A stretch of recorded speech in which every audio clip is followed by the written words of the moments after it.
start recording so that we start.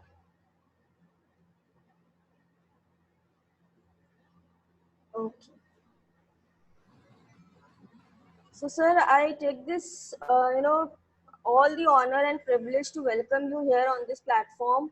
And many of them will be joining very soon. We are less in number here, but then we are expecting at least 50 or 60 members still here. So, जब तक वो नहीं आते हैं, I take this opportunity to welcome you so much. It is my honor to welcome you here. इतने busy schedule से you've taken out time for us, and I think nobody in this city would have been best rather than you to give the guidelines on this topic which we have chosen, which is guidelines for the cancer patients during this COVID-19.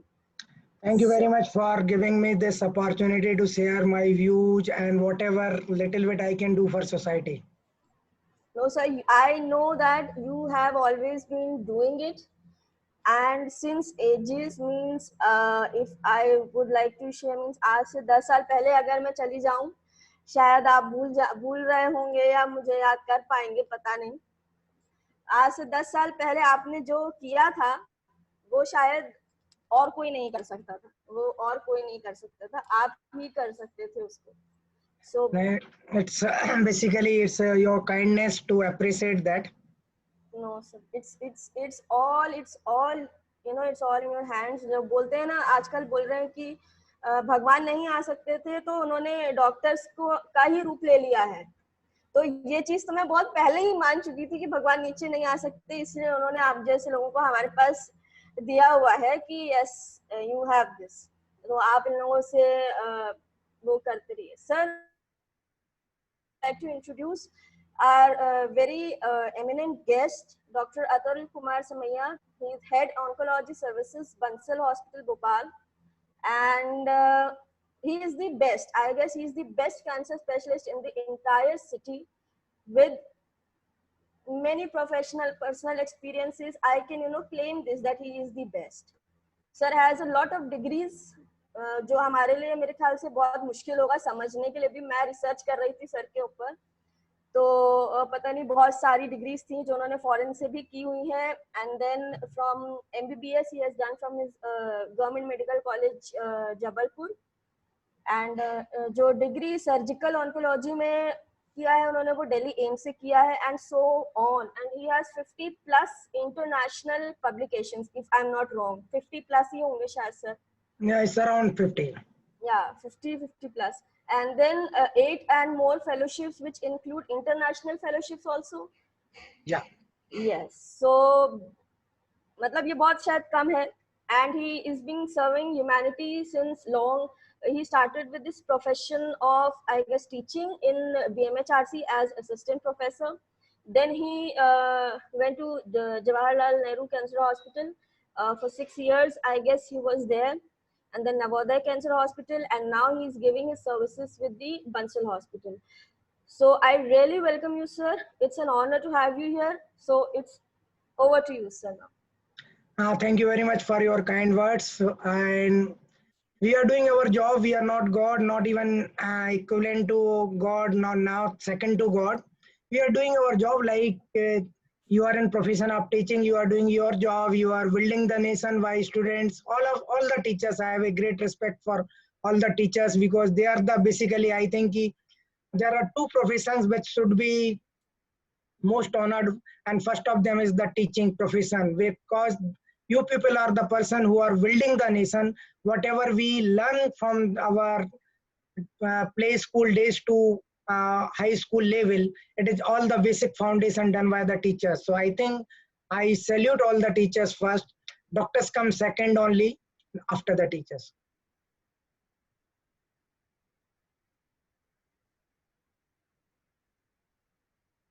जो topic है उसके related मेरा first question ये है, जैसे अभी आपने starting में ही बोला कि पेशेंट्स थोड़े से कम आ पा रहे हैं, बहुत सारी जो चीजें हैं उसके थ्रू कम आ पा रहे हैं. सो मतलब जो नॉर्मल रूटीन के जो पेशेंट्स होते हैं, क्या वो भी नहीं आ पा रहे हैं या हम उनको भी इलाज नहीं दे पा रहे हैं, ऐसा कुछ? नहीं, ऐसा नहीं है. There are two things which we have to differentiate. Number one, जो इमरजेंसीज हैं वो तो रेगुलरली आ रहे हैं, इमरजेंसीज तो कहीं पर कोई केयर पे कहीं पे कमी नहीं है।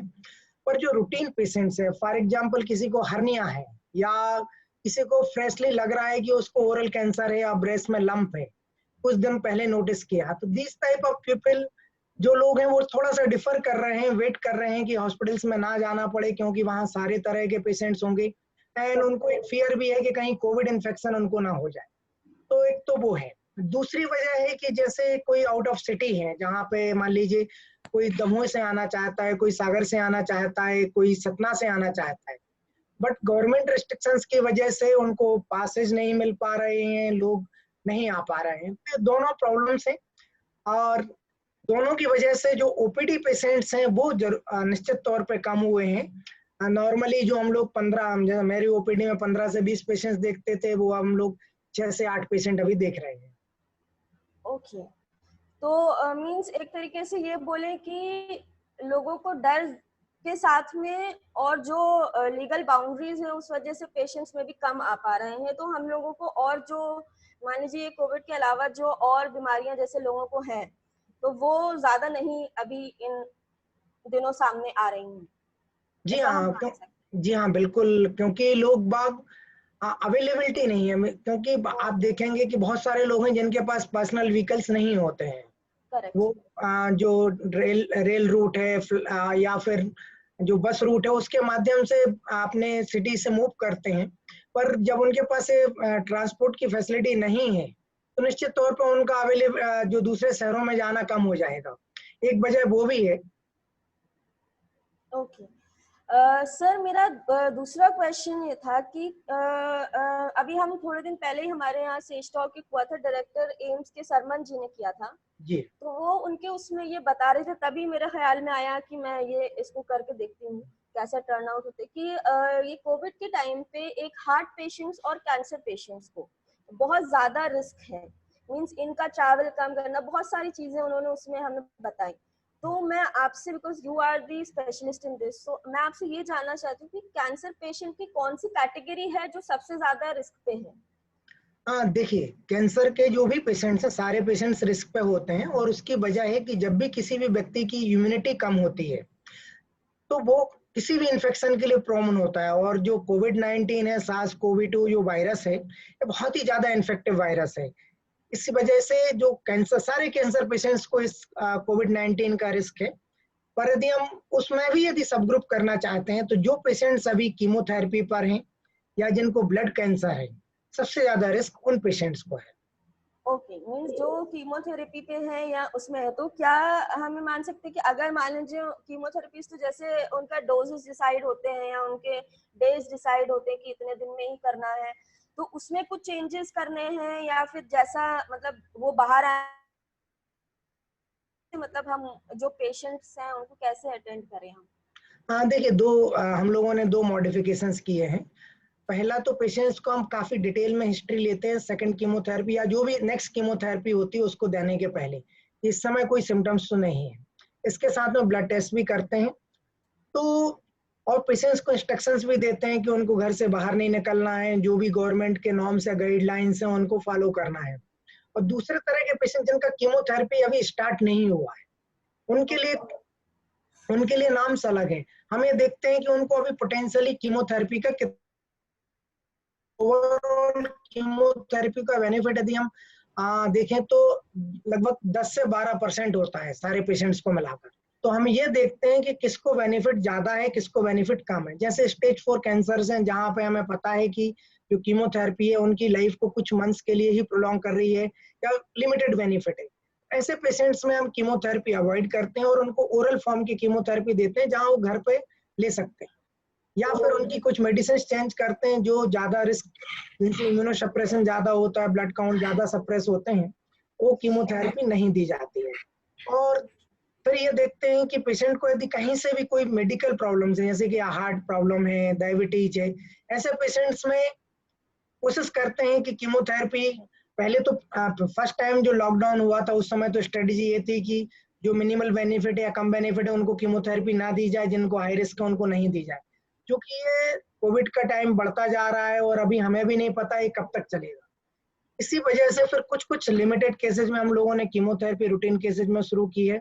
अभी भी जो पैलिएटिव केयर कीमोथेरेपी जिसे हम कहते हैं, जहाँ पे क्योर पॉसिबल नहीं है, केवल पेशेंट्स का सिम्टम्स रिलीफ और कुछ प्रोलॉन्गेशन ऑफ लाइफ है, वहाँ पे कीमोथेरेपी के जो अल्टरनेटिव हैं वो दिए जा रहे हैं।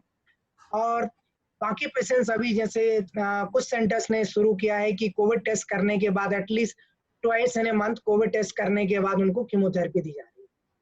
ओके, मीन्स हाँ वही है कि ऐसा नहीं है कि हम उनको अनअटेंडेड छोड़ देंगे, they will also be attended, and मतलब कुछ ना कुछ तरीके हमने निकाल लिए हैं उनको अटेंड करने के। ओके सर, एक और ये था क्वेश्चन मेरा कि ऑब्वियस है जो भी कीमोथेरेपी के लिए आते हैं वो पेशेंट अकेले नहीं आ सकते, उनके साथ कोई ना कोई अटेंडर आना मस्ट है, क्योंकि 20 जितने देर चलती है उतनी देर आपको रहना पड़ता है आपके पेशेंट के साथ। तो ऐसे में अटेंडर्स के लिए आप क्या मतलब नसीहत देना चाहेंगे कि भाई वो कैसे अपने आप को सेफ रखें, क्योंकि ऑलरेडी वो एक पेशेंट के साथ डील कर रहे हैं, एंड सेकेंडली जो माहौल बाहर चल रहा है वो और ज्यादा ही डेंजरस है। ये बहुत ही अच्छा प्रश्न है, क्योंकि जनरली हम जब पेशेंट केयर में इन्वॉल्व होते हैं तो पेशेंट के प्रति तो हम बहुत ज़्यादा सचेत होते हैं और अपना फुल केयर और फुल अटेंशन पेशेंट की तरफ रहता है। किंतु जब हम अटेंडेंट्स की बात करते हैं तो जनरली वो इग्नोरेंट पार्ट होता है, और कैंसर पेशेंट्स में स्पेशली, क्योंकि कैंसर पेशेंट्स के जो अटेंडेंट होते हैं वो लंबे समय तक पेशेंट की केयर करते हैं। आपको पता ही होगा कैंसर का ट्रीटमेंट 4 से 6 महीने तक चलता है, तो उस बीच में अटेंडेंट्स के देखभाल का भी जिम्मा एक तरह से हमारा ही होता है, क्योंकि हम उनको इमोशनली जो ब्रेक डाउन होता है उसका हम ध्यान रखें, उनके जो फाइनेंशियल ब्रेक डाउन है, क्योंकि कैंसर एक कॉस्टली डिजीज मानते हैं और उसकी वजह से फाइनेंशियल इशूज भी कई बार आते हैं। तो ये और जो अटेंडेंट या पेशेंट के रिलेटिव होते हैं उन सब सारी चीजों को पेशेंट के साथ डिस्कस नहीं करना चाहते हैं जिससे उसका मॉरल डाउन हो। तो अटेंडेंट्स के लिए अभी कोविड टाइम में सबसे ज्यादा जो आवश्यक है कि अपनी केयर साथ में करें, और उसके लिए 3 स्टेप्स सबसे इम्पोर्टेंट है। अपनी डाइट का प्रॉपर ध्यान रखें, क्योंकि यदि डाइट आपकी वीक होगी, आपका खान पान गड़बड़ होगा तो निश्चित तौर पे कोई भी डिजीज आपको, और स्पेशली जो इन्फेक्टिव डिजीज हो उनके होने के चांसेस बढ़ जाते हैं। दूसरा, जब भी पेशेंट हॉस्पिटल के अंदर आप आते हैं मास्क का प्रयोग अवश्य करें। कई बार हम केयरलेस हो जाते हैं और हॉस्पिटल की एंट्री के समय तो मास्क लगा के रखते हैं, पर जैसे हम पेशेंट के साथ बैठते हैं उस समय मास्क निकाल लेते हैं। तो मास्क का प्रयोग हमेशा रखें और अपने साथ एटलीस्ट एक पेपर सोप या सैनिटाइजर लेके रखें। सैनिटाइजर अवेलेबल नहीं है तो पेपर सोप लेकर रखें। और जब भी आप किसी भी वस्तु को टच करते हैं तो उसके बाद आप हैंड वॉश जरूर करें, और अपने नाक और मुंह और आंख इन 3 जगह पे टच करने की कोशिश कदापि ना करें या उनको टच करने से बचें। ये सावधानियां बहुत जरूरी है अटेंडेंट के लिए। और जब पेशेंट के साथ आते हैं तो एक अपना बैग अलग से रखिएगा, उसमें जो आपके नैपकिन्स हैं, टॉवल्स हैं, टिश्यू पेपर्स हैं, ये सारी चीज साथ में लेकर चलिएगा। और अपने खाने पीने का भी हल्का प्रबंध लेकर चलें, क्योंकि अभी होटल्स बंद हैं और जो भी अवेलेबल हैं उनकी क्वालिटी बहुत अच्छी नहीं हो रही है। तो इन सब चीजों के साथ आप अपने साथ लेकर चलेंगे, और अपना ध्यान भी रखना है। यदि आपको लगता है कि कोई सिम्टम्स आ रहे हैं तो स्वयं टेस्ट पहले कराएं और उसके बाद फिर पेशेंट का ध्यान रखें। Thank you sir. ये तो मतलब मैं जानती हूँ कि सभी पेशेंट्स के साथ, या हम जब भी हॉस्पिटल विजिट करते हैं या करें अब से, तो हमें ये सारी चीजों का ध्यान रखना ही चाहिए। ये सारी चीजें पहले से थी, लेकिन अब मुझे ऐसा लगता है कि लोग इसको ज्यादा मानने लगेंगे। जी हाँ। मतलब मेरा जो पर्सनल ये है कि पहले से ही बहुत सारी ये सब थी कि आप हॉस्पिटल जा रहे हैं तो अपने आप को भी सेफ रखें, अपनी सैनिटी रखें, बट अब ये कोविड की वजह से लोग ज्यादा वो हो गए हैं इसके लिए। मुझे याद है बचपन में जब कोई हॉस्पिटल से आता था तो मेरी दादी बोलती थी कि सबसे पहले आपको नहाना है, उसके बाद घर में एंट्री मिलेगी। तो वो शायद टाइम वापस आ रहा है अब कि हम जब भी हॉस्पिटल विजिट करें तो घर जाकर सबसे पहले बात लें और अपने जो भी कपड़े हॉस्पिटल से संबंधित हैं उनको वॉशिंग मशीन में डाल दें या उनको धुलने के लिए डाल दें।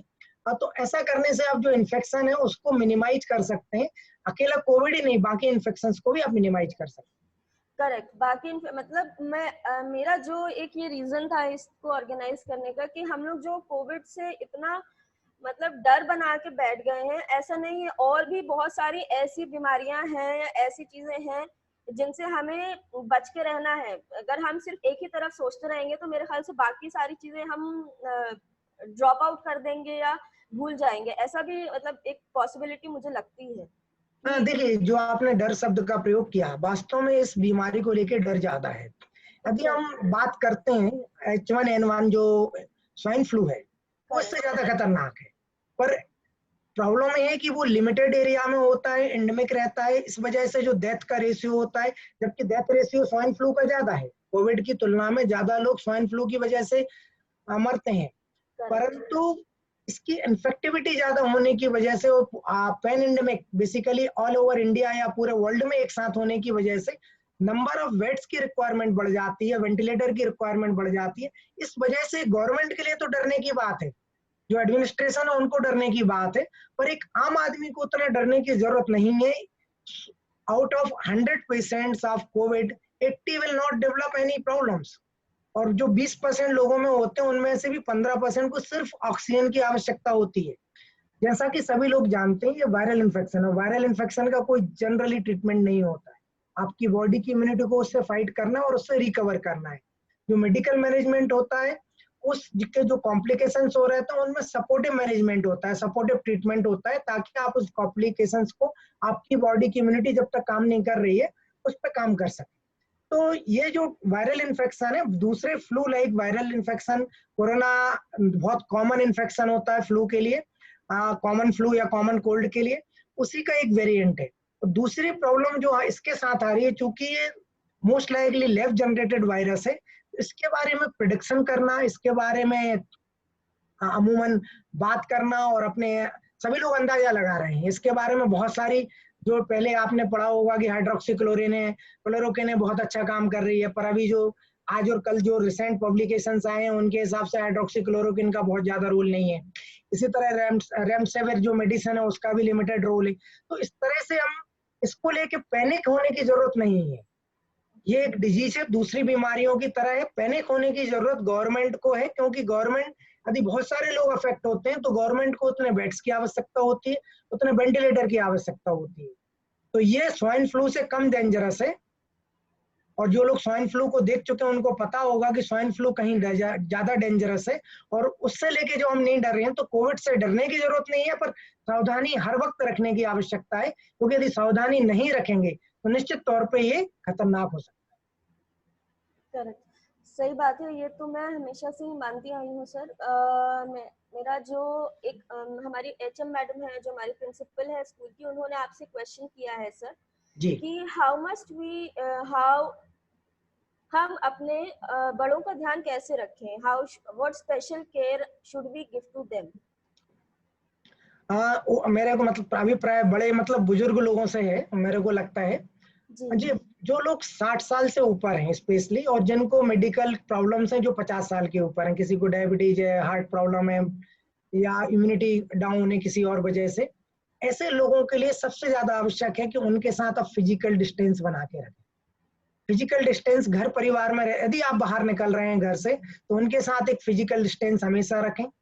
आप उसके जो सोशल डिस्टेंसिंग है उसके साथ में घर पर भी मास्क का प्रयोग करें। उनसे भी बोलें कि वो मास्क का प्रयोग करें घर में रहते हुए भी। और यदि आप घर के अंदर हैं तो बहुत ज्यादा डरने की आवश्यकता नहीं है। आप जो घर से वेजिटेबल्स ले रहे हैं, मिल्क ले रहे हैं आदि, उसको प्रॉपरली बॉइल करें। जो टच करते हैं आप वेजिटेबल्स को, कोशिश करें कि उनको कुछ समय तक खुला छोड़ दें। उसके बाद एक पानी से या नमक के पानी से साफ करने के बाद घर के अंदर लेकर आए। और बुजुर्गों के लिए, जब भी आपको लगता है फर्स्ट सिम्टम्स आपको ऐसा लगता है कि इनकी हालत आज ठीक नहीं लग रही है, आप उस समय ही डॉक्टर से सलाह लें, परामर्श करें, क्योंकि हो सकता है कि 3 दिन या 2 दिन के बाद ये लक्षण और ज्यादा खतरनाक हो जाए। आप ये मत सोचिए कि कोविड की वजह से हॉस्पिटल में जाने पे मुश्किल होगी। बहुत सारे अब ग्रीन हॉस्पिटल्स भी रेड और ग्रीन कर दिए हैं, तो जहां भी जो भी ग्रीन हॉस्पिटल है वहां जाकर आप अपना चेकअप कराएं। और उनको, आपने जो बुजुर्ग हैं उनको ये बोल के रखें कि कभी भी इस तरह के कोई लक्षण है तो तुरंत उनको रिपोर्ट करें, अपने तक सीमित ना। मीन्स 50 प्लस जो थोड़े से बीमार हैं, बाकी 60 प्लस वालों के लिए तो हमें वैसे भी ध्यान रखना ही है। या जो मुझे समझ आया। Okay, thank you sir.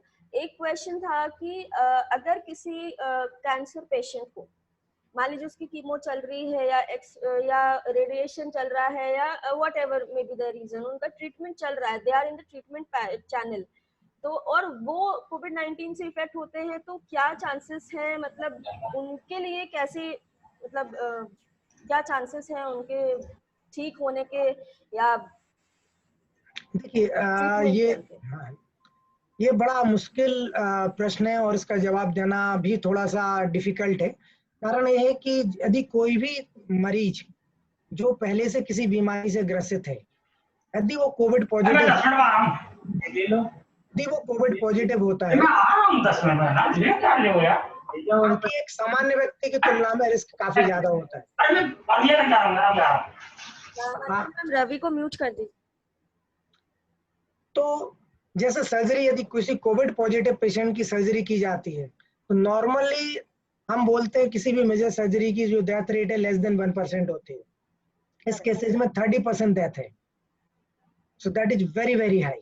So Covid positive patient यदि किसी सर्जरी में के लिए जाते हैं तो 30% डेथ रेट है। इसी तरह कीमोथेरेपी और रेडियोथेरेपी, कीमोथेरेपी में पर्टिकुलरली क्योंकि इम्यूनोसप्रेशन होता है और यदि कोई व्यक्ति कोविड पॉजिटिव हो जाता है तो हमें बहुत एक्स्ट्रा प्रिकॉशंस लेनी पड़ेगी उन पेशेंट्स के लिए, क्योंकि इम्यूनोसप्रेशन के साथ अगेन मोर्टेलिटी रेट बहुत ज्यादा हो सकती है। और सिमिलरली रेडियोथेरेपी के साथ कीमोथेरेपी की तुलना में कम रिस्क है, पर इम्यूनोसप्रेशन उससे भी होता है, वो भी एक रिस्क बढ़ सकता है। अभी तक कीमोथेरेपी रेडियोथेरेपी को लेकर मॉर्टेलिटी का जो डाटा है अवेलेबल नहीं है, पर क्योंकि सर्जरिकल डाटा हमारे पास अवेलेबल है, जो कंट्रीज हैं जो कोविड से अफेक्टेड रही हैं उनका डाटा जो आया है वो कहते हैं कि 30% लोग अकाल मृत्यु को प्राप्त करते हैं यदि कोविड पॉजिटिव मिलते हैं। इसी तरह मुझे लगता है कीमोथेरेपी और रेडियोथेरेपी में भी ये रिस्क लगभग 10% के आसपास तो रहेगा। Okay okay.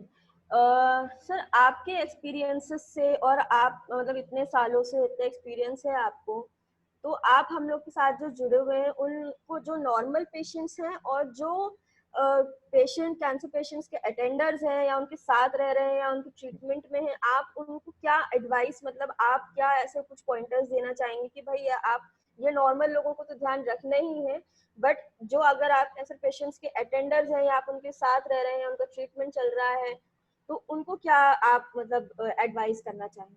हाँ, देखिए कैंसर पेशेंट्स को तो हमेशा हम बोलते हैं तो इस कोविड के समय में 3 बातों का विशेष ध्यान रखना है। एक न्यूट्रिशन, क्योंकि जनरली जब हम घर में रहते हैं, फुल टाइम घर में रहते हैं, तो ओवर ईटिंग होने लगती है लोगों के। आपने देखा होगा कुछ लोगों के वजन बढ़ गए हैं इस कोविड-19 के लॉकडाउन के समय से। तो न्यूट्रिशन प्रॉपर मेंटेन करना है। दूसरा है एक्सरसाइज। आप घर पे जो एक्सरसाइज कर सकते हैं, वॉक कर सकते हैं, व्यायाम रेगुलर योग कर सकते हैं, जो भी है एटलीस्ट 20 मिनट्स पर डे का एक्सरसाइज शेड्यूल बना के रखिएगा। और तीसरा है पॉजिटिव थॉट्स, क्योंकि जब आप घर के अंदर रहते हैं नेगेटिविज्म बहुत ज्यादा आने लगता है और जब नेगेटिविज्म आता है तो डिप्रेशन भी शुरू होता है। तो इसके लिए पॉजिटिव रहने की बहुत ज्यादा आवश्यकता है। तो पॉजिटिव रहिए, सकारात्मक सोच के साथ रहिएगा, एक अपना बैलेंस डाइट लीजिएगा और एक्सरसाइज करिएगा। ये कैंसर पेशेंट्स के लिए बहुत जरूरी है। इसके अतिरिक्त उन लोगों के लिए, कैंसर पेशेंट्स को घर से बाहर बिल्कुल भी नहीं निकलना है जब तक कि डायर इमरजेंसी ना हो। अब जहां तक अटेंडेंस की यदि हम बात करते हैं, तो अटेंडेंस के लिए ये है कि यदि आप कैंसर पेशेंट्स इन्फेक्ट होता है तो नेचुरल तौर पर जो अटेंडेंट्स है उनके भी इन्फेक्शन के चांसेस बढ़ जाते हैं, क्योंकि वो पेशेंट्स की डे टू डे केयर में इन्वॉल्व है। तो उनके साथ भी फिजिकल डिस्टेंस रखिएगा, मास्क का प्रयोग हमेशा करिएगा, साबुन या सैनिटाइजर का प्रयोग करिएगा। छोटी छोटी बातों पर ध्यान रखिएगा, क्योंकि कई बार छोटी छोटी गलतियां बहुत भारी पड़ जाती हैं। अपने मुंह, नाक, आंखों को टच नहीं करना है।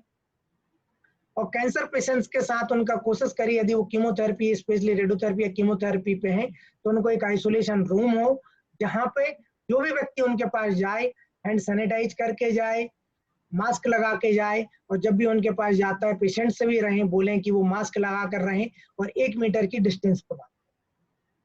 ओके, तो आई गेस अब और किसी को कोई क्वेश्चन सर से पूछना हो या कुछ सजेशंस लेने हो तो आई गेस वो कर सकते हैं, क्योंकि हमारे पास भी है।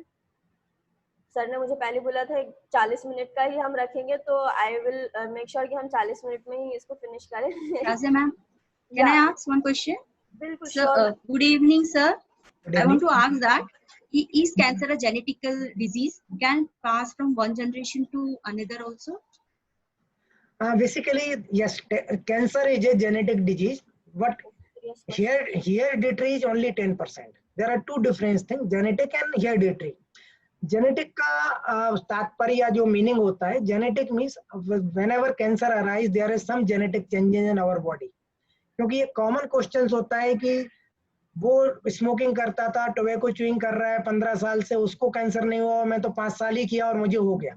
सो until there is alteration in the genetic makeup of a particular tissue, तब तक कैंसर नहीं होता है। तो जेनेटिक तो है, क्योंकि जीन्स में जब परिवर्तन होगा तभी कैंसर बनता है। हमारी बॉडी में दो तरह के जीन्स होते हैं, एक होते हैं ट्यूमर सप्रेसर जीन्स, एक होते हैं प्रोटोऑन्को जीन्स।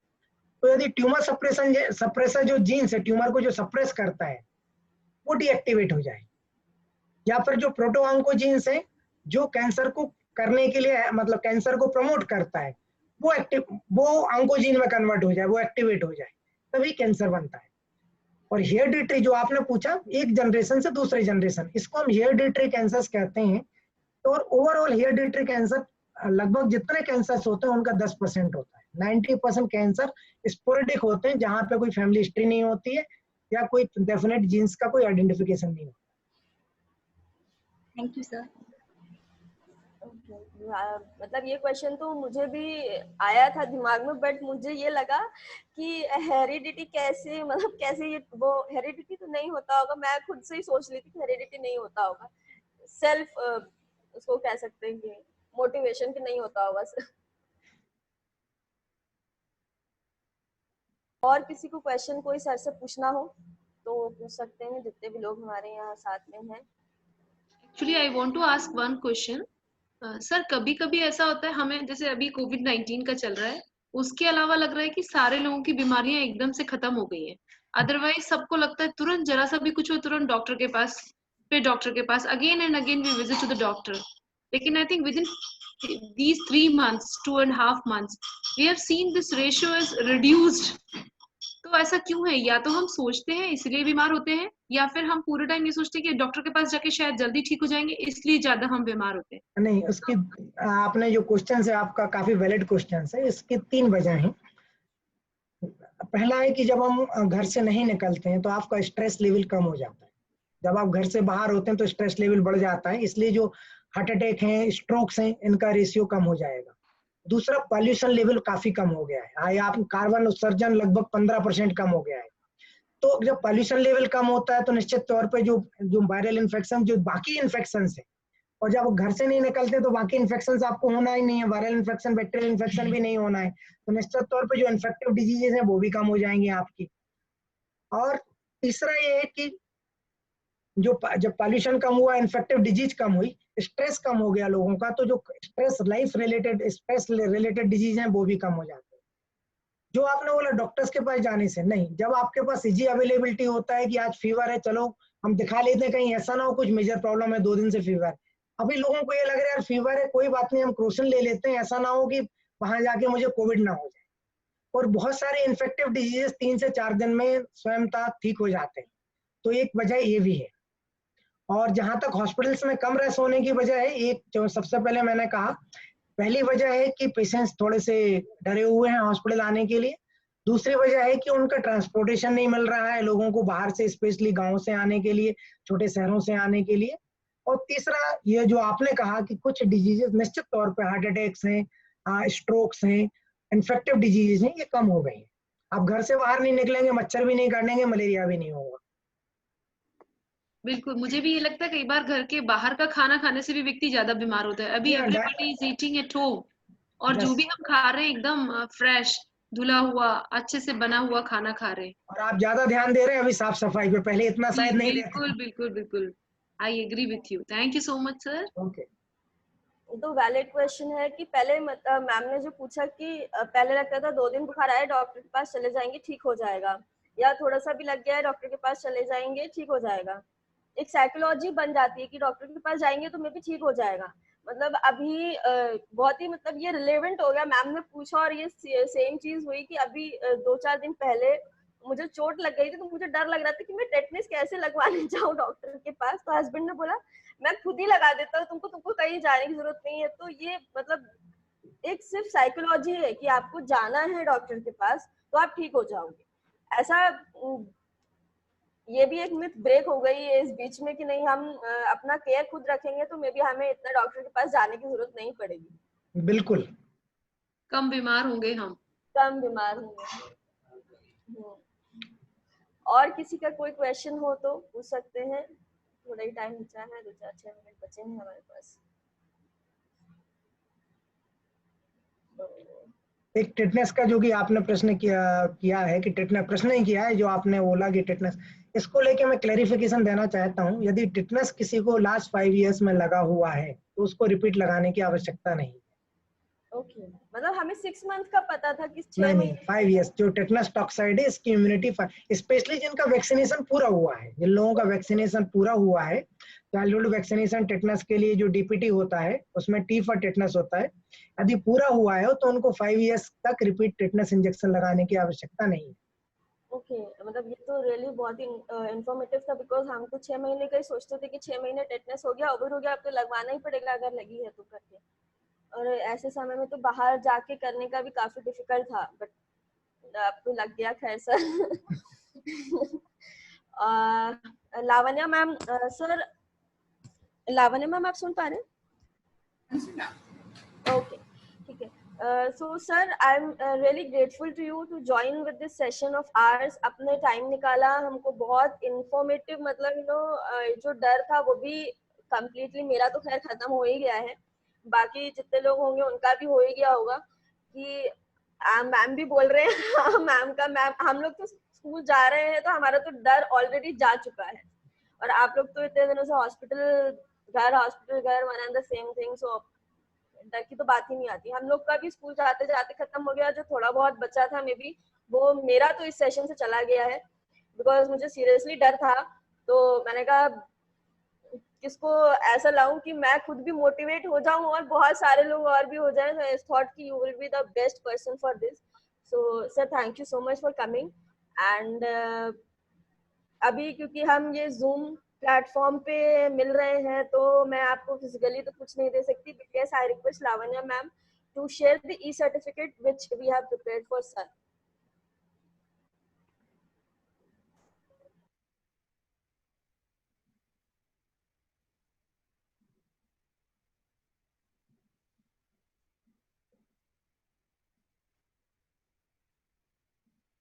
Not visible.